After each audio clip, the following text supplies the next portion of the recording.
Hello, everybody. Welcome back to the Pink and Channels. Delighted to be bringing you a bit of insight into Borja Sainz, who looks like it looks like he's going to be Norwich City's fourth signing of the summer. And joining me to discuss him is Turkish football expert Ahmet Turgut.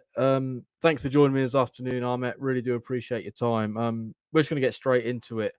Spanish winger, 22 years of age, 32 games, 9 goals, 4 assists. He looks like an exciting prospect, but off camera there, we were just speaking about the agency that he is represented by, and you said there's some American links. So do you just want to talk about that and also talk about the player that Norwich City might be getting? Sure. Adam, thanks for invite and I'm glad to be part of your podcast. Yeah, he's very, like you said, he's very young, 22-year-old young talent that is from Spain, also represented by American football agency group, which is Westerman Group, that who has a lot of young players that invested in Europe and also United States. Yeah, in terms of the player as well, looks like a really talented footballer. Joined Girensunspor last summer, 32 games, 9 goals, as I said. Unfortunately, suffered relegation there. But what was he like as a player? Was he one that really caught the eye on that side? Uh, Borja, he played, I believe, 32 matches in the Turkish Super League, and he did play in the Turkish Cup matches. I believe there was 2 matches that he was on, and he scored 1 goal in that Turkish Cup match, and also scored 9 goals and, as you said, 4 assists. He is, to me, more like a midfield player, but I think Giresunspor, who had a lot of problems during the season, financially, on the field, on off the field. As you know, they changed many coaches during the season. I think that probably affected the team, and especially foreign players like Borja, who is young. And it's some player that comes in Turkey that young, at that young age, and plus, especially the Giresunspor is from Black Sea region close to Trabzon, and it's very tough for a person coming from to Spain and settling in that small town Giresun. So overall, he did pretty good. He's a very good, talented. If you ask me, he's a good midfielder. But Giresunspor used him on the left and the right wing, most likely. But the goals that he scored, he worked hard on the pitch, and I think he's a bright star. As you know, Giresunspor still had a contract with him. Like you said, after dropping down to a lower division, as you know, in the last match, if they would have won their last 3 matches, they would have stayed in the Turkish Super League. One of the reasons why they're selling Borja is Giresunspor is in very deep problem with financially, even not only the Giresunspor, pretty much every team in Turkish Super League right now are in big trouble with money issues. Yeah, I suppose what are the key strengths and weaknesses of him as a player? You know, you sort of spoke about him maybe being more of a midfielder than a winger, but it seems like his He's a creative good stats. passer. He's a good passer, likes to pass the ball a lot. And I think he is very strong at reading the plays. I think Norwich City, if they use him in the midfield more than up front, I think they will get more out of him. I think, as you know, being from Spain, he loves playing with the ball. He loves to dribble, and he loves to.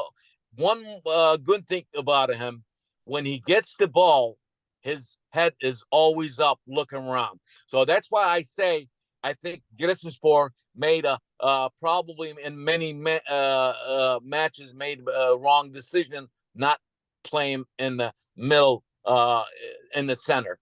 So he's a good goal scorer too. So I mean, in the 32 matches, he scored 9 goals, but even though he was not striker. Yeah, you spoke about the adaptation and having to come across to Turkey and being in sort of a small area. Norwich is sort of a small city. Do you think he's got the ability to then come into England and adapt to the sort of English game as well? I would think so, Adam, because Norwich City is in Champions League, and you guys are going against one of the Turkish coaches this season, I believe. He will be coaching with a former coach that used to coach Fenerbahce, Erol Bulut. So Yeah. it is a good league, and I think Borja will have a good chance to show himself in England. I think being young at the age of 22, he has a bright future in in Norwich. Let's hope that they scores more goals for Norwich this coming season. He could score more goals than what he scored in Giresunspor in the Turkish Super League. I think the atmosphere, the place, Norwich, and being England will make a big difference for Borja. Yeah, you spoke about the development there as a player. Are you maybe surprised that a bigger side, or maybe a Premier League side, or a top team in Europe I haven't come would, in for him? I would, I would definitely think so, because when a player works with the Wasserman Group, you know they will end up somewhere big in the future.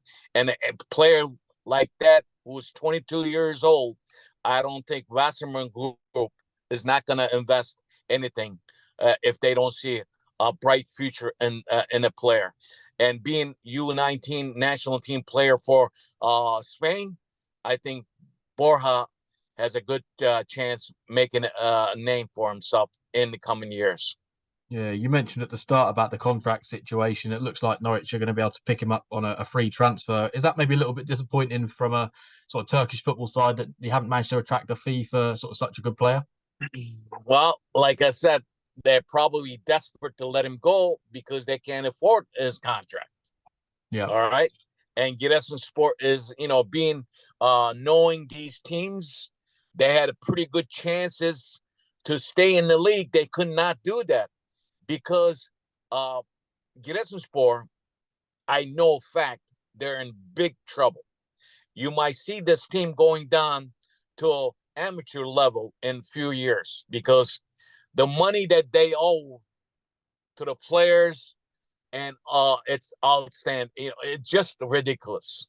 They spent too much to bring this team to a Turkish Super League, and that this year they had the worst season, like I said, because the coaches changing and many things with officials happening and not getting the funds. One thing that in Turkish Super League, Adam, let me open this up. Turkish Super League is not like the leagues in the England, because they're not all private owned, and they're probably all these young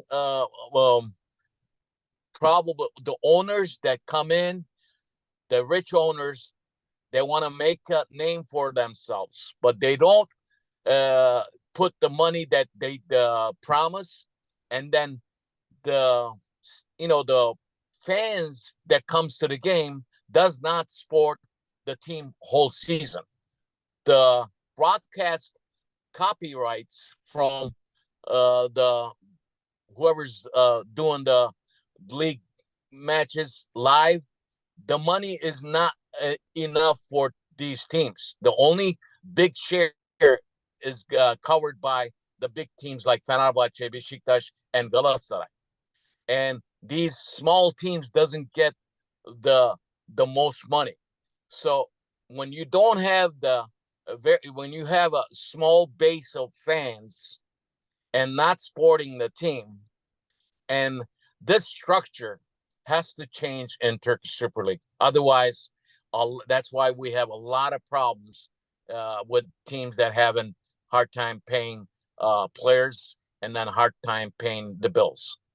Yeah, that's really interesting. I'm really excited to see what he can bring to Norwich City. But before we leave, just want to talk about a player who might be exiting Norwich City to move to Turkey permanently. That's Milo Rashica. Just interested to get how he sort of got on at Galatasaray this season. Well, he was probably one of the best players on the team. Rashica, I think, really made a difference, and I think, especially in the last 10 matches when he started playing, because as you know, he was coming in as a sub.